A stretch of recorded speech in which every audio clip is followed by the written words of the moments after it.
Hello, I'm Henry Keane. This is News Pulse at UATV. Welcome to the show. Today in the episode, Russia has lost more than 8,000 in meat assault just in 1 week, but failed to advance. Data leaked from EU meetings. Hungary's foreign minister just called his counterpart Lavrov in the breaks. Ukraine downs multiple Iranian drones in the Middle East. More in our story for you. Ukrainian drones attacked the largest Russian oil terminal on the Baltic Sea in Leningrad Oblast. Fire broke out in the harbor area. Fuel storage tank was damaged, and this port is the end point, actually, of the Baltic Pipeline System, with an annual capacity of up to 75 million tons of oil per year, as of today completely halted the operations with crude oil. Local authorities has confirmed a large-scale drone attack also at nearest Pokrovsk airport in the Russian city of St. Petersburg, introducing restrictions on arrivals and departures amidst this threat. On the weekend, Ukrainian defense forces also struck an oil refinery in Russia's region of Saratov. The facility is ablaze and is burning right now as you're watching this for a second day in the row. It is one of Russia's oldest and richest refining facilities in Russia, and it produces fuels and technical lubricants used to supply the occupying Russian army, of course. As of 2023, the Saratov refinery's processing volume stood up nearly 5 million tons a year, and according to preliminary information from the General Staff of the Armed Forces of Ukraine, a secondary processing unit and a vertical storage tank were severely damaged, and the full extent of the damage, however, is currently being assessed. There will be no safe place in Russia until the war against Ukraine ends, states Ukraine's foreign minister Andriy Sybiha vows more attacks on Russian facilities deep in its territory. And yes, this is exactly what it seems to be, a deliberate strategy aimed at destroying sources of terror directly at their locations. Sybiha called this Ukrainian sanctions against the Russian war machine. These are our own Ukrainian sanctions against the Russian war machine, and we are not going to ease them. Ukrainian capabilities now allow us to reach targets thousands of kilometers deep inside the aggressor state and on a greater scale. Russian officials are right to admit that there are no safe places in Russia anymore, and all of this is the direct consequence of the Kremlin starting this illegal war and refusing to end it. Andriy Sybiha, Minister of Foreign Affairs of Ukraine, on X.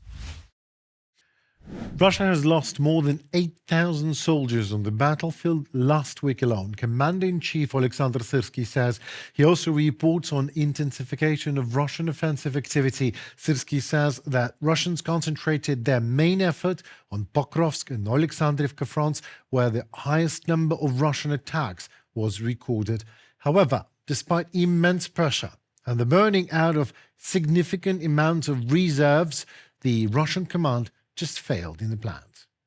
The Russian military command threw tens of thousands of soldiers into the meat waves, while the cost of such offensive tactic proved catastrophic for the aggressor. Over 4 days of intense assault operations, the enemy lost more than 6,000 soldiers killed and wounded. Meanwhile, during the week, the enemy's total losses amounted to approximately 8,700 in killed and seriously wounded. Alexander Syrskyi, Commander-in-Chief of the Armed Forces of Ukraine. Hungarian Foreign Minister Péter Szijjártó was accused of passing confidential information from closed-door talks to Moscow, the Kremlin. Well, to some it might come as a surprise. However, some say those surprised shouldn't be surprised, really. The news that Orban's people inform Moscow about EU Council meetings in every detail shouldn't come as a surprise to anyone. We've had our suspicions about that for a long time. That's one reason why I take the floor only when strictly necessary and say just as much as necessary. Donald Tusk, Prime Minister of Poland, on X. The EU is limiting now the flow of confidential material to Hungary, and leaders are meeting in smaller groups, as Polish Prime Minister Donald Tusk warned of long-standing suspicions Viktor Orban's government is sharing information with Russia. Overall, the less than loyal member states are the main reason why most of relevant European diplomacy is now happening in different smaller formats like E3, 478, Weimar, NB8, GEF, etc., the official says. It undermines trust, cooperation and the integrity of the European Union, said a second diplomat of the allegations. It's a deplorable situation, and if he, Viktor Orban, stays after the election, I think the EU needs to find ways to deal with this in another manner. I wonder what that manner could be, as Russians surely know it. To aid Hungarian Prime Minister Viktor Orban, a friend of Russia, in his election, operatives proposed the game changer, a staged assassination attempted by Russia to scare supporters of Viktor Orban, reports Washington Post. In the run-up to Hungary's pivotal election in April, a unit of Russia's Foreign Intelligence Service last month began sounding the alarm over obvious plummeting public support for Prime Minister Viktor Orban, whose friendly ties to Moscow have long given the Kremlin a strategic foothold inside NATO and inside the European Union.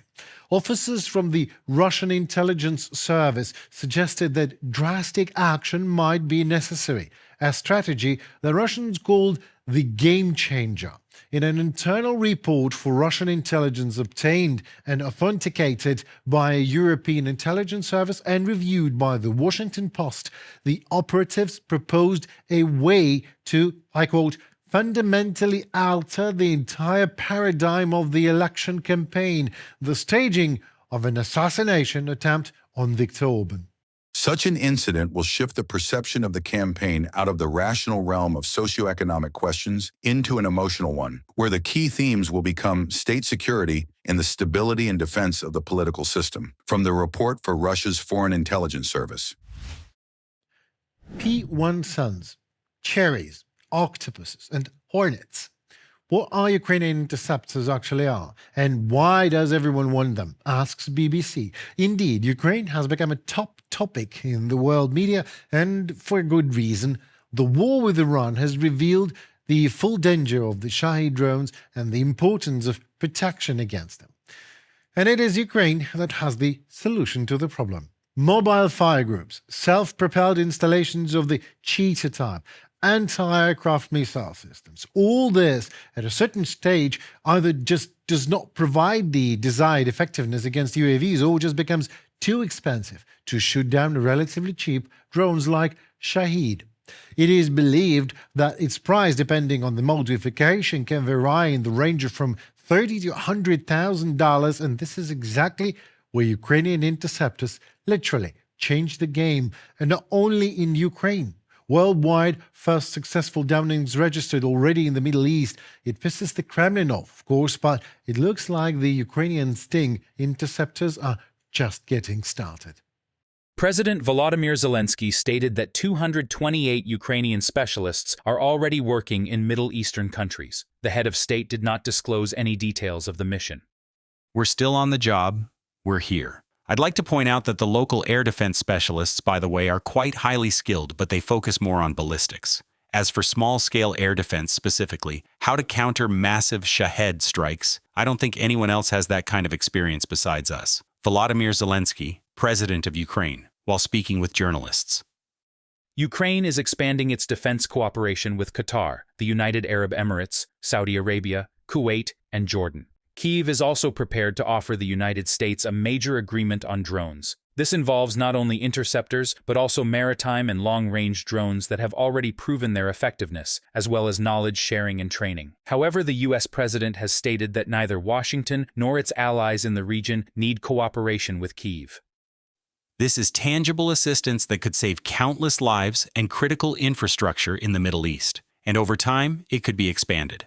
And for Trump, of course, it is very unpleasant and painful to realize that his Middle Eastern allies are gradually beginning to rely on Ukraine rather than the United States for security in certain areas.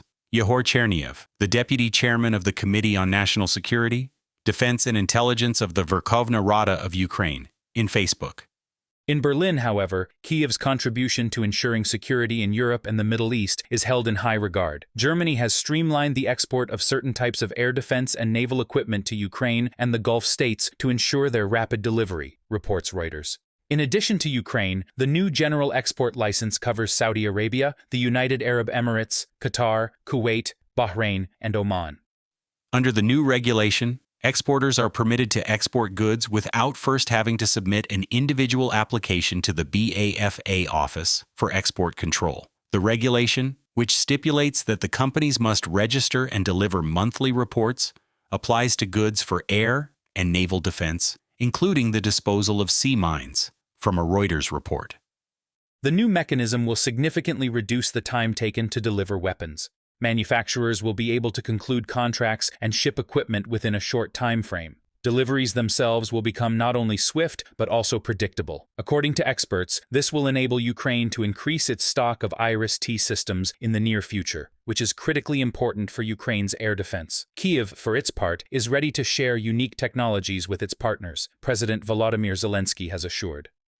We are developing state-of-the-art drones capable of providing sustained and reliable protection and against threats at sea. We will soon have systems capable of operating in ocean environments. We are also focusing on the development of underwater systems. Thus, when faced with threats in the Black Sea, we find the right solutions. And these solutions may also be of use to you, particularly in complex situations such as the one that arose in the Strait of Hormuz. Drones can solve problems that even a fleet is sometimes unable to handle. The European Union plans to boost its defense readiness by 2030, drawing on Ukraine's experience, according to the final document of the European Council meeting. EU leaders plan to ramp up defense production with the support of the European Defense Agency and the European Investment Bank. EU member states are already working on joint projects to develop and procure drones as well as counter-UAV measures. From Europe's perspective, we can see that this process is underway and will gain momentum. We are seeing both individual bilateral projects and entire groups of European countries working together with Ukraine to develop approaches, design weapon systems, and establish new production facilities with increasing vigor. And this is, well, a key factor. In other words, Ukraine is simply being integrated into the European security system. In essence, this is now a key asset and a key direction for Ukraine. At European Union level, the Drone Defensive Initiative and Eastern Flank Watch are in operation, aimed at strengthening Europe's defenses. Both projects draw on Ukraine's experience, said Andrius Kubilius, European Commissioner for Defense in Space. Reported by Andriy Dmitrenko, UATV News. It seems to be it for today. I'm Henry Keane. Thank you so very much for your time and attention. Ukraine appreciates that a lot. Please also consider leaving a comment, maybe like and a subscription to our channel. So to stay tuned to what tomorrow holds for all of us, UATV will be there. I promise to keep you posted on that in Ukrainian perspective. Stay safe and tune tomorrow. See you tomorrow. Goodbye.